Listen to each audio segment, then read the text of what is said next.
never teach you what to do when the person you raised looks right through you like your furniture. And they definitely never teach you what to do when that same person hands you a cardboard box and tells you to be out by Friday. I'm 58 years old. I spent 31 years as a structural engineer for a mid-size firm out of Columbus, Ohio. Not glamorous work. Nobody writes magazine articles about the guys who calculate load tolerances on highway overpasses. But the work was honest, and it paid well. And somewhere along the way I became quietly good at something most people don't even know exists as a profession. My wife Carol passed 11 years ago.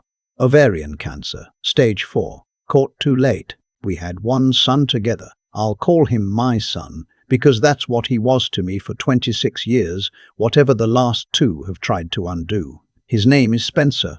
He was 24 when Carol died, already out of the house, already working his first real job at a marketing firm in Chicago. I was proud of him then. I want to make sure I say that clearly because what comes later is easier to understand if you know that first. After Carol died, I stayed in the house. Our house. The one she picked out. The one with the wraparound porch she painted herself the summer before she got sick. I wasn't going anywhere. That house was the last place that still felt like her. I went back to work. I kept busy. I did what people tell you to do when you're grieving. I stayed in a routine. I called my friends. I eventually started accepting dinner invitations again. It took about 3 years before I stopped reaching for my phone to call her when something funny happened. You don't get over it. You just get used to carrying it. Spencer called every Sunday. That was our thing. It started the year Carol passed, and we kept it up. Every Sunday, 7 o'clock, no matter what. We talked about football, about his job, about whatever book I was reading. It wasn't deep every time, but it was consistent, and consistency is its own kind of love. Then he met Allison. I don't say that with bitterness. I want to be clear about that too. I liked Allison when I first met her. She was sharp, quick with a joke, the kind of person who commands a room without trying. Spencer brought her to Columbus for Thanksgiving the year they'd been dating about 8 months. And I cooked Carol's pot roast recipe, and we sat around the table, and it was fine. Better than fine, actually, I thought. Good. Good for him. He deserves this. The Sunday calls changed after the engagement. Not immediately and not dramatically at first. They got shorter. Spencer would say he had plans or Allison needed something or they were heading out. I told myself that was normal. You're building a life with someone. The rhythms shift. I understood. They got married the following May. Small ceremony, Allison's family's farm in Vermont. Beautiful day.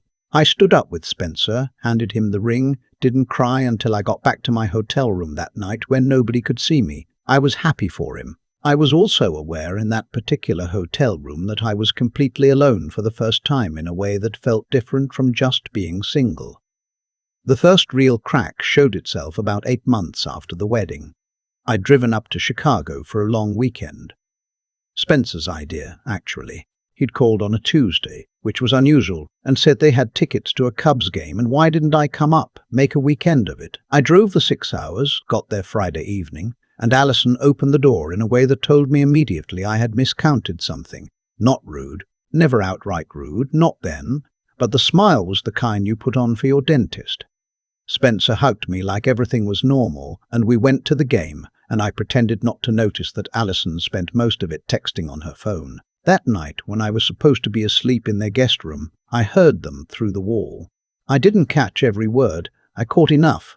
Something about, "Your dad always just shows up," which was not accurate. Spencer had called me. And something about, "This is our space, Spencer. I need you to understand that." And Spencer's voice, quieter, saying something I couldn't make out. Then, nothing. I lay there in the dark for a long time. I thought about a lot of things. I thought about Carol, who would have known exactly what to say and when to say it. I thought about whether I should say something to Spencer in the morning, and I decided I wouldn't. Not then. Some things need time to show you what they really are. I drove home Sunday afternoon. Spencer walked me to my car, gave me a long hug, said, "Love you, Dad. Drive safe." I said, "Love you too, kid." We did not talk about the night before. The Sunday calls resumed their normal schedule for another few months. Then they moved to every other Sunday. Then Spencer started texting instead. "Hey, busy tonight, talk soon." And soon became an elastic word that stretched and stretched until it meant nothing at all. I am not a man who pushes himself where he isn't wanted. I was raised by a father who believed that dignity was the one thing a person controlled absolutely, and that spending it poorly was the worst kind of waste. So I didn't call extra. I didn't show up unannounced. I sent birthday cards. I texted when there was something to say, and I waited. What I did in the meantime was work. After Carol died, I'd started doing consulting work on the side. Structural assessments for smaller municipalities that couldn't afford full engineering firms. Rural bridges, old-school buildings, community centers built in the 50s that needed someone to tell them honestly what they were dealing with. I charged fair rates. I became known in certain county offices as the guy who would come out, tell you the truth, and not pad the invoice. Over time, I developed a small but very loyal network. Around the same time, I started working on something I'd been thinking about for years. Carol used to joke that I did my best thinking in the middle of the night, and she was right. Between 3 and 5 in the morning, when the house was quiet, I'd go down to the basement workshop and think about a problem I'd been chewing on since my mid-40s. A flaw in the standard method engineers use to assess lateral load distribution in older bridge decks. It sounds obscure. It is obscure. But the existing methodology had a blind spot that I believed was causing assessors to systematically underestimate certain stress patterns, and I thought I could fix it. I spent 6 years developing what eventually became a proprietary assessment model. I won't get into the technical details, but I filed for the patent myself. I'd researched the process. I understood the application. I did not need to pay someone to do it for me. The patent was approved when I was 53. A year later, the model was licensed to an engineering software company out of Pittsburgh, and within 2 years it was being used in county assessments across 14 states. The licensing royalties were not extravagant. They were not nothing either. I set up a separate account, a simple trust structure with an attorney I'd worked with for years. A woman named Judith Ware, out of Columbus, who had also handled Carol's estate. I told Judith what I wanted. She drew up the paperwork. It sat in her files, quiet as a sleeping dog, while the rest of my life continued on its surface as though nothing particularly interesting was happening. Spencer didn't know about any of it. Not because I was hiding it exactly, because he never asked. The calls had gotten short enough that we talked about his life, his work, his city, and occasionally the weather in Columbus. I was Dad in the way that a piece of furniture is part of a room, present, assumed, unremarkable. The situation with the house started the winter. I turned 57. Carol and I had purchased the house together in 1997. After she died, I'd had it assessed, updated the deed into a revocable living trust as Judith advised, and otherwise didn't think much about it. The house was paid off. It was mine in every way that mattered. The wraparound porch still had the color Carol picked, a sort of dusty sage green that she'd found in an old magazine and matched precisely at the hardware store. Spencer called me in November, a real call, not a text, which should have told me something, and said that he and Allison were thinking about relocating. Chicago had gotten expensive, he said. They were looking at Columbus. It would be great to be closer, he said, and I felt something warm move through me that I should have examined more carefully. He asked if I'd thought about what I wanted to do with the house. I said I lived in it. He said, right, of course, but long term, had I thought about downsizing? I was 57 years old and in excellent health. I told him that. He laughed and said he just meant it was a big house for one person. I said I liked having the space. There was a pause. Then he said, Allison had an idea, actually. What if we came and stayed for a while, helped you fix the place up a bit, got it ready to sell? You could move somewhere smaller, easier to maintain. We could use the time to find our own place in the area. I told him I'd think about it.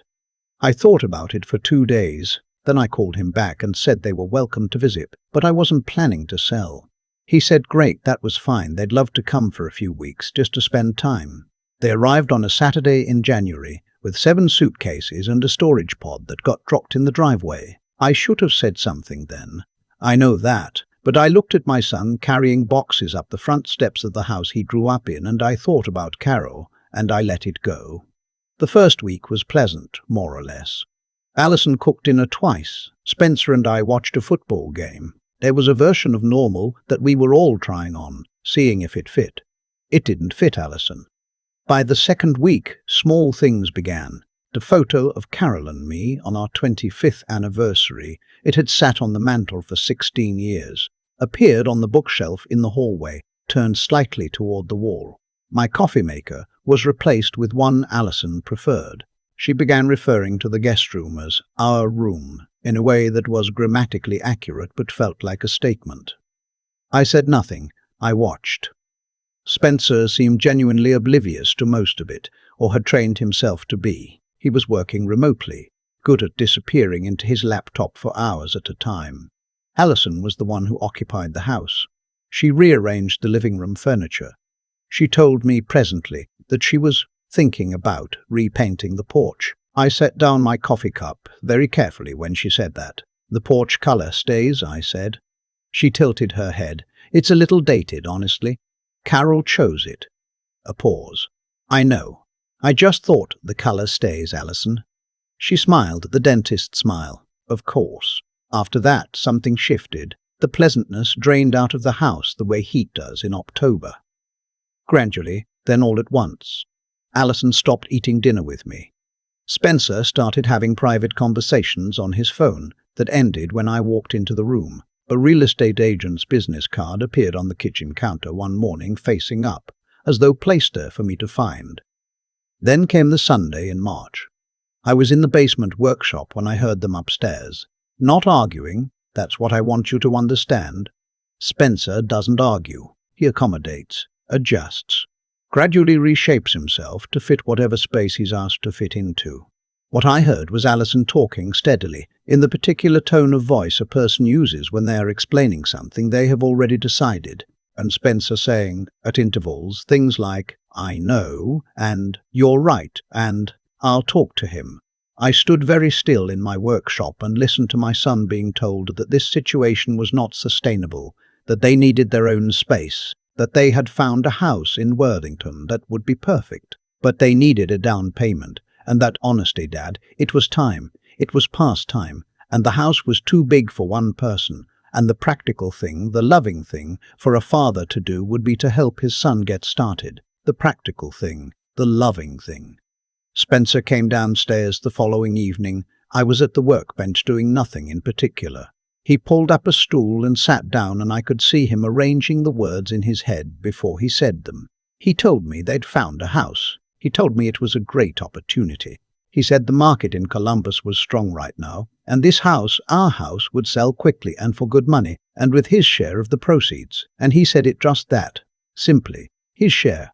They could make the down payment on the Worthington place and still have money left. I let him finish. I asked him one question. Where would I go?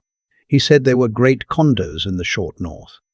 He said I'd be closer to restaurants, to things. He said it like he was doing me a favor. I looked at my son for a long moment. I thought about the years I'd spent doing this exact kind of quiet, unglamorous work. Not for recognition, not for applause, but because it was right and necessary. And I was the one who understood it well enough to do it. I thought about how that described fatherhood, too. I said, let me think about it. He looked relieved. He shouldn't have. I called Judith the next morning. We talked for 40 minutes. She reminded me of the trust structure we'd established 8 years ago, the one that held the house, which meant Spencer did not have a legal share of anything because nothing was going through probate. Nothing was going through any process that gave him a claim. We talked about the licensing income. We talked about the account she administered on my behalf, which had grown to a figure that would have surprised my son considerably if he'd known it existed. Then I asked Judith to prepare a letter, not a legal threat, just a letter on her firm's letterhead, explaining the ownership structure of the house in plain language. I asked her to include a summary, brief, factual, of what assets were held in the trust, and a note that the trust had a designated successor who was not Spencer, and had not been Spencer since I'd updated the documents 3 years prior. I didn't mail it. I held on to it. 2 days later, Alison sat down across from me at the kitchen table with a printout. She'd done research, or had someone do it for her. She had square footage, comparable sales, estimated net proceeds. She slid it across the table like we were in a negotiation. "We've been very patient," she said, not unkindly, but with a certainty that told me she believed this was already decided. I looked at the printout. I looked at her. I said, "I appreciate the work you put into this." She blinked. That wasn't the response she'd prepared for. "But this house is held in a revocable living trust," I said. "The trust is the owner. I am the trustee. Spencer is not a beneficiary of the trust. He has no legal claim to the proceeds of any sale."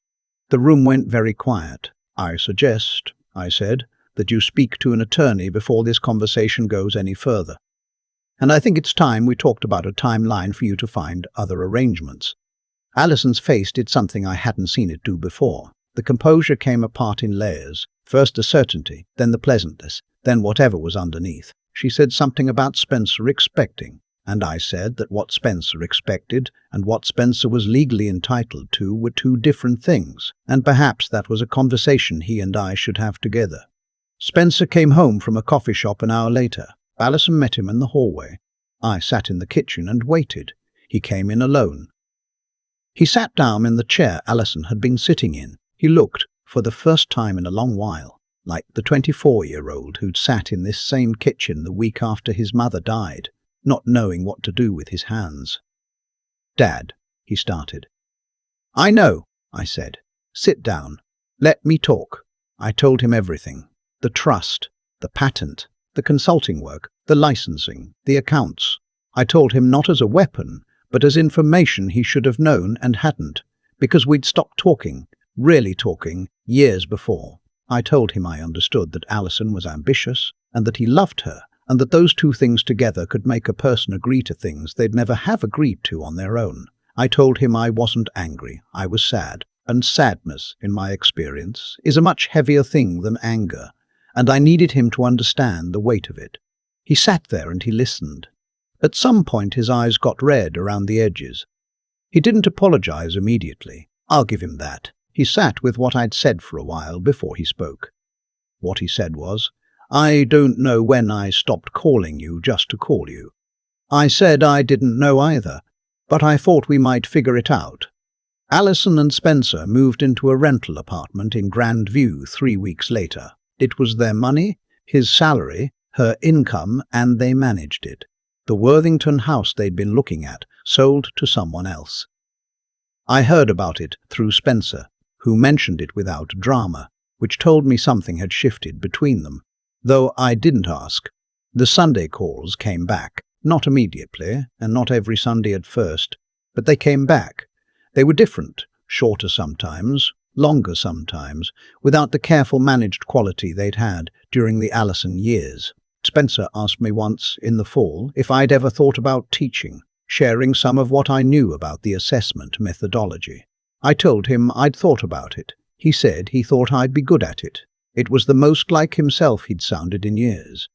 I didn't change the porch. I've repainted it twice since Carol picked that color. Always the same, dusty sage, always the same hardware store 2 blocks down that still carries the formula in their system. Some things you hold on to, not out of stubbornness but because they are true, and the holding is its own form of faithfulness. I turned 58 last October. Spencer drove down for the weekend. Just him. Alison had a work trip, or maybe she just understood that some weekends weren't for her. We sat on the wraparound porch in the late afternoon, and I made Carol's pot roast, and we watched the leaves go down in the backyard. We didn't talk about the previous winter. We talked about other things. The way the light in October in Ohio has a specific quality you can't describe to someone who hasn't seen it. A project I was consulting on in a small county in the eastern part of the state. A book he was reading. He left Sunday morning, hugged me at the car the way he used to when he was in his 20s, longer than necessary, tighter than expected. I stood on the porch and watched him drive down the street. I thought about Carol. I thought about the 31 years at the firm, the 6 years in the basement, the patent in Judith's files, the trust, that had held everything steady while the surface of things moved and cracked and shifted. I thought about how the most important work I'd ever done had never once made the front page of anything. Then I went inside and washed the dishes and got ready for Monday. That's the whole story. That's all of it. Some people wait for the dramatic moment, the confrontation, the revelation, the scene where everything comes apart and then comes back together. I understand why. It's satisfying in a clean way that real life almost never is. But what I've found, after 58 years, is that the most powerful thing a person can do is simply know their own ground, know what belongs to you, not just legally, not just on paper, but in the way that things become yours through care and time, and the particular kind of love that doesn't announce itself. My son knows his now too. I believe that. I have to believe it. The porch is sage green, the house is mine, and on Sunday evenings, around 7 o'clock, my phone rings. That's enough. For now, that's more than enough. I've been sitting with this story for a while now, trying to figure out what it actually taught me. Not what I wanted to have taught me, what it actually did. Here's what I keep coming back to. Alison wasn't wrong that I was quiet about my life. She just mistook quiet for empty. And that's a mistake people make more often than they realize. They see someone who doesn't perform their accomplishments, who doesn't keep score out loud, and they decide that person has nothing. They decide the silence is weakness. They move into it like it's unclaimed space. It isn't. It never was. I spent 31 years doing work that nobody celebrated. The bridges I assessed are still standing. The methodology I developed is embedded in software that engineers in 14 states use without knowing my name. That's not a complaint. That's the point. The work was real, whether or not anyone was watching. And when it mattered, when the moment actually came, the work spoke for itself in the plainest possible language, a trust document, a patent number, a phone number on a piece of paper that Alison called thinking she'd find nothing on the other end. What she found was 30 years of showing up. I think about Spencer a lot. I think about the version of him that sat across from me in the kitchen that March evening, looking like he hadn't slept, looking like he was already ashamed before I'd said a word. He didn't become someone different in those months. He became someone who had stopped paying attention to what he already knew. Alison is smart and driven, and those qualities are genuinely valuable, but they can pull a person off their own axis if that person isn't careful. Spencer wasn't careful for a while. He is more careful now. That's not nothing. That took something from him too, I think. The admission that he'd drifted. The willingness to sit in that kitchen and listen instead of defend. I've seen men his age refuse to do that their entire lives. He did it at 35. There's something in that I'm genuinely proud of, even if I don't say it often enough. The thing about integrity, real integrity, not the word people use in job interviews, is that it's mostly invisible. It's the decision you make at 3 in the morning when nobody's watching. It's the patent you file yourself because you understand the process and there's no reason to pay someone else. It's the trust document you set up quietly, not as a trap, but because you've thought clearly about what you've built and you want it protected. It accumulates over decades, and it doesn't show until it needs to. I didn't set out to teach Spencer a lesson. I set out to protect what Carol and I built together. The lesson was a side effect. That's usually how the important ones work. What I tell anyone in a situation like mine is this: know your ground. Not aggressively, not as a performance. Just know it. Know what belongs to you, what you've earned, what you built through the kind of work that doesn't make headlines. Because eventually someone will walk into your life assuming the quiet means nothing is there. And when that moment comes, you won't need to raise your voice. You won't need to threaten or argue or make a scene. You'll just need to hand them a number and walk out calmly. The rest takes care of itself.